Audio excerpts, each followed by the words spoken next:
Now we'll move into practice. So there's one thing to plan, but then there's another thing to put it into play. But there's a little gap.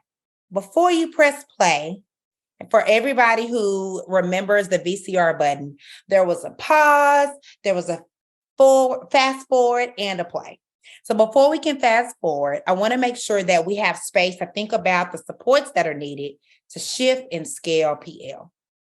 First things first, we must understand that we can be here and be excited, but there is a gap that might occur. And in that gap, it might be, hey, I really, really want to do this, but I don't know how. That's skill. Or excuse me. Yeah, that's right. Or we really, really, really want to do this, but I don't know all of the little bitty nuances. Is it flexible path and pace? Is it targeted instruction? What is the EE terminology? I don't know the terminology. I know good practice, but what do I do?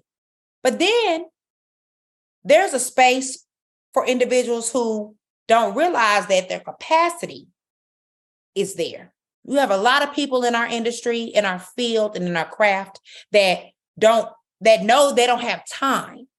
But is it time? Is it resources? Is it neither? Is it both? Or is it fear? So capacity is a huge marker. Then we think about will. There are individuals who know how to do all of this, but don't have the intrinsic motivation or passion because of things that they've encountered. And finally, the bottom two on this screen talk about that cultural and emotional competence and intelligence. How do we think about what other people believe in or what might be different? How do we then pair that with our own emotional intelligence? How do we empathize? If you've made the shift or wanting to make the shift or have made the shift to extend. We want the theoretical and practical knowledge of this and the understanding to be clear. We want the skills to be there.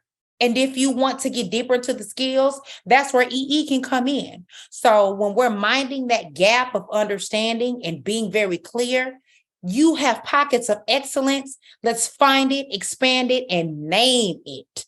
And that is where skill comes in. In terms of capacity, maybe we need to see it.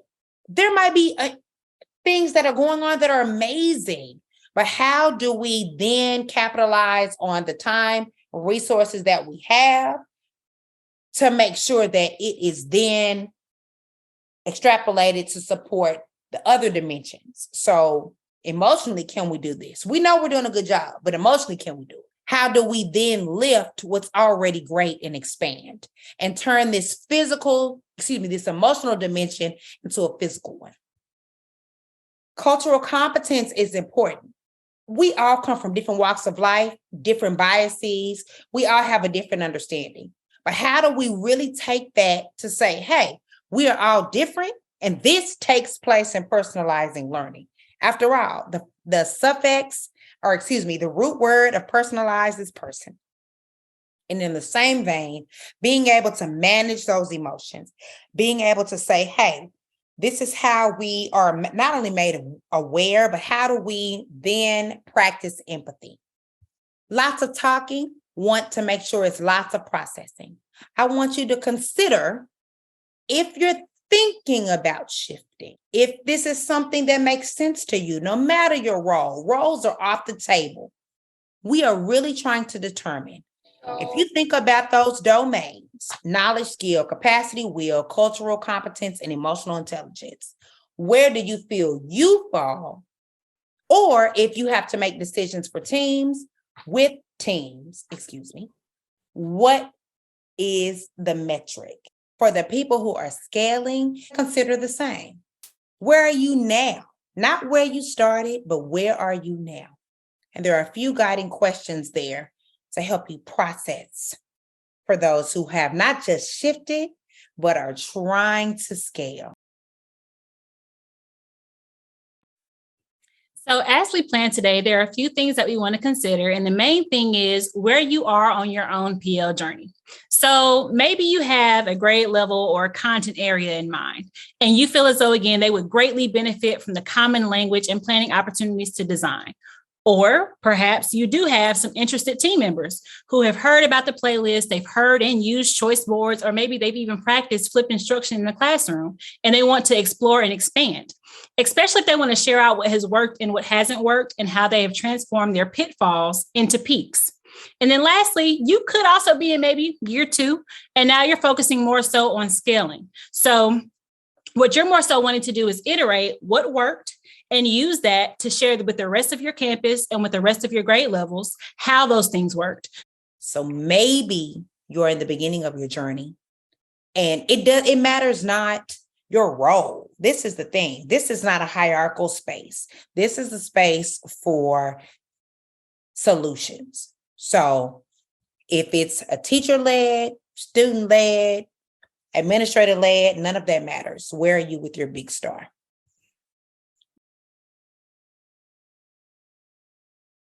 We are now going to check out our next part of planning. So remember those 3 stars from the previous slide. Those represented the options that you all had and where you could possibly place your stars depending on where you currently are. So now what you want to do is wherever you landed in that plotted area. So if you landed in foundations and design, your first step, you're going to create your first step. You're going to go down to what your resources and what support it is that you'll need to make it happen. And then you'll also go down to lay out or describe your desired income and impact for students. Same for if you landed in reflect and plan. Same for if you were landed in reflect and iterate, or even if you're in the beginning at plan and align. And so what you want to do is make sure that you're indicating what you do hope to be true for the ideal state or your ideal PL state. Who might be your core team? Or who could you help continue this thinking? You're trying to take some time to plan out all of those things using this graphic organizer. And of course, you can also take this back to your school campus teams to fill out too if you need some thought partners through this. I love what you named, Africa. This is something we're doing in the plan portion. But it's something that could easily go back. And we can see this without having to type up a bunch of things. This is a really low lift. It's kind of like if you watch, I'm a big foodie. We know Michelin star rating earlier. We get it. But if I'm watching Food Network, I want something I can make and take. And this is something you can do. So go ahead, screenshot this if you don't have the link. So we get it. It's a lot. It's fast and furious. It is also a space to develop your thoughts so that if you need to talk to somebody, you have a thought partner. And what Africa and I want to always let you guys know, you can come back. You can email us. We have emails here. We have Twitter handles. We have, just if you have an idea or a thought, let us know. We are available in here, and it's for a reason. It's because we want to make sure that every student receives personalized learning, and every district has the opportunity to shift and or expand.